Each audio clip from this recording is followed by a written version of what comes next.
Good morning students. आज हम कवित्री ललद्य को पढ़ेंगे।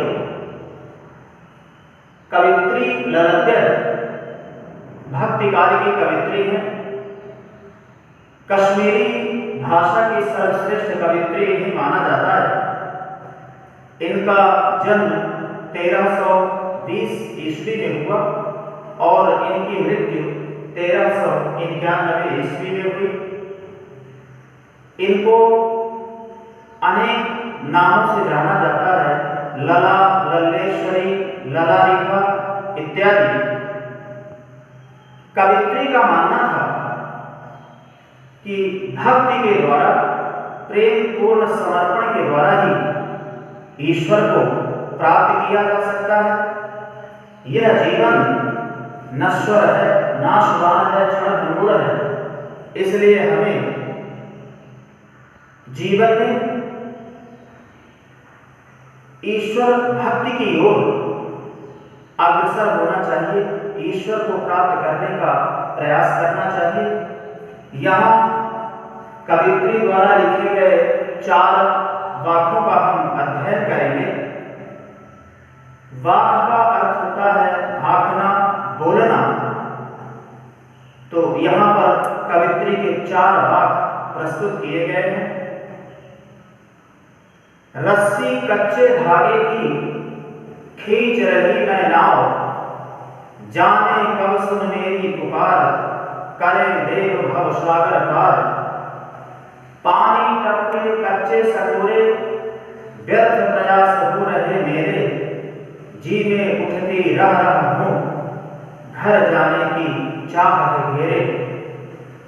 खा खाकर कुछ पाएगा नहीं, न खाकर बनेगा भिखारी। सम खा तभी होगा समभावी, खुलेगी साकल बंद द्वार की। आई सीधी राह से गई न सीधी राह, सुषुम से ऊपर खड़ी थी बीत गया दिन आह।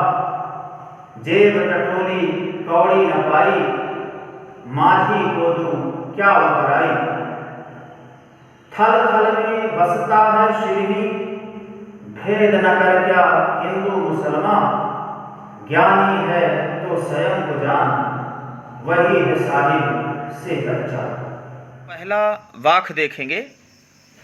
रस्सी कच्चे धागे की खींच रही मैं नाव, जाने कब सुन मेरी पुकार, मेरी पुकार मेरी आवाज को, करें देव भव सागर पार।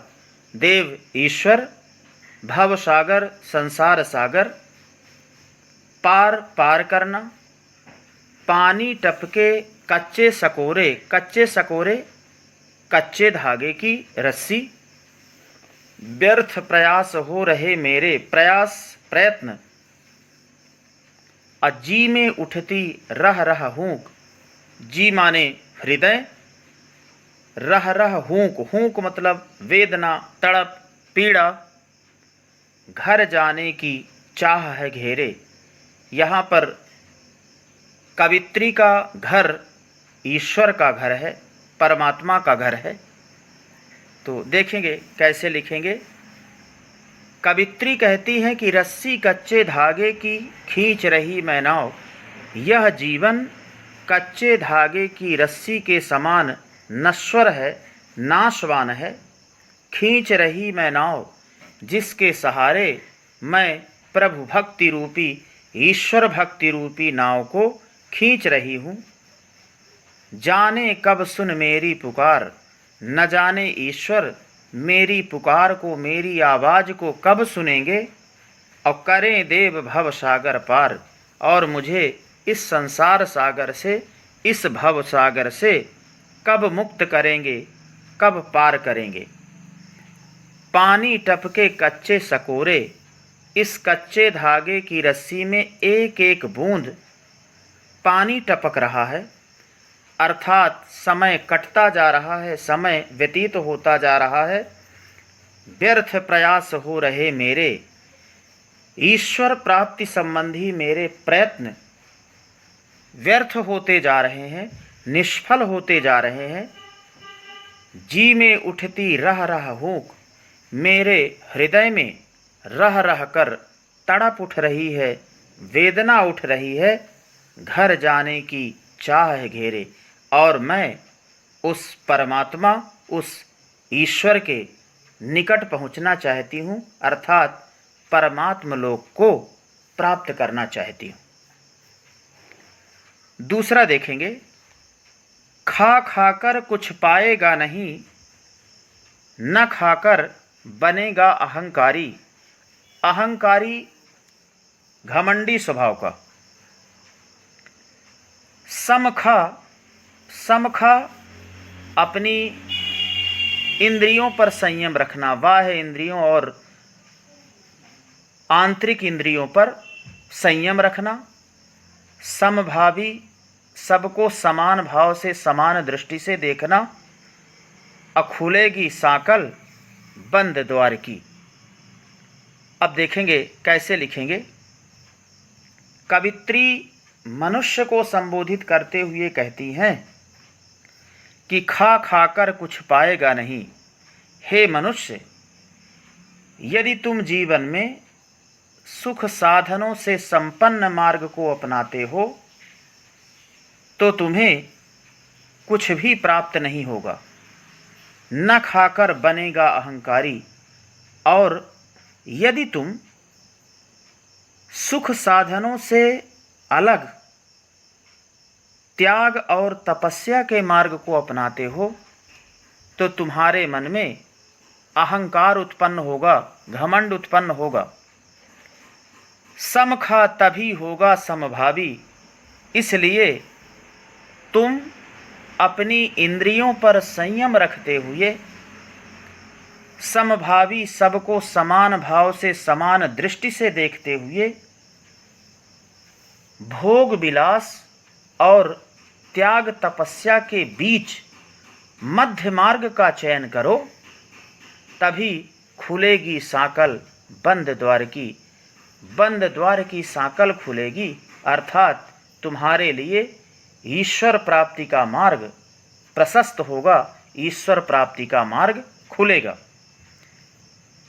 तो कवित्री मनुष्य को संबोधित करते हुए कहती हैं कि हे मनुष्य, यदि तुम जीवन में सुख साधनों या भोग विलास से संपन्न मार्ग को अपनाते हो तो तुम्हें कुछ प्राप्त नहीं होगा। न खाकर बनेगा अहंकारी। यदि तुम त्याग तपस्या के मार्ग को अपनाते हो तो तुम्हारे मन में अहंकार घमंड उत्पन्न होगा।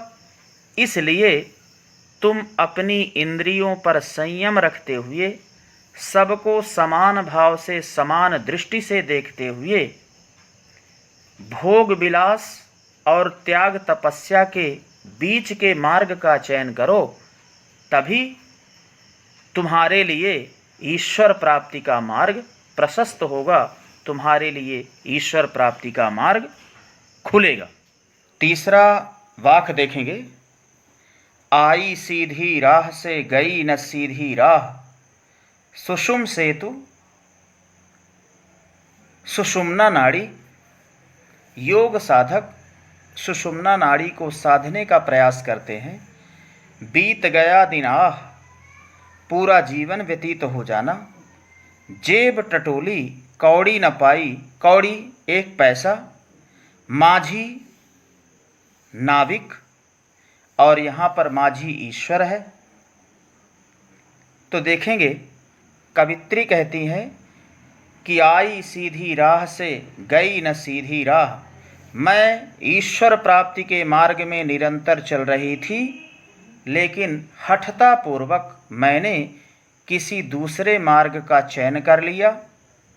सुषुम सेतु पर खड़ी थी, मैं आजीवन सुषुम्ना नाड़ी को साधने का प्रयास करती रही, योग साधना में लगी रही, और इसी में मेरा संपूर्ण जीवन व्यतीत हो गया।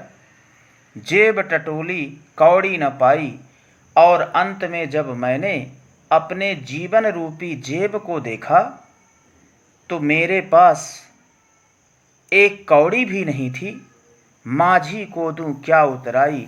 माझी अर्थात उस ईश्वर को जवाब देने के लिए मेरे पास कुछ भी नहीं था, यानी मैंने जीवन में कुछ भी अर्जित नहीं किया था। चौथा देखेंगे, थल थल में वसता है शिव ही, थल थल कण कण में, शिव माने कल्याण। भेद न कर क्या हिंदू मुसलमान, ज्ञानी है तो स्वयं को जान, वही है साहिब से पहचान। साहिब ईश्वर। कवित्री कहती है कि थल थल में वसता है शिव ही, परमात्मा ईश्वर कल्याणकारी है, उसका निवास सर्वत्र है, वह सर्वव्यापी है। भेद न कर क्या हिंदू मुसलमान, इसलिए हमें हिंदू और मुस्लिम में भेदभाव नहीं करना चाहिए। ज्ञानी है तो स्वयं को जान, कवित्री मनुष्य को संबोधित करते हुए कहती है कि यदि तुम ज्ञानी हो तो स्वयं को पहचानो, आत्मस्वरूप को पहचानो, वही है साहिब से पहचान, वही ईश्वर प्राप्ति का सच्चा मार्ग है, ईश्वर प्राप्ति का सच्चा साधन है। और इसके बाद हम क्वेश्चन आंसर की चर्चा करेंगे।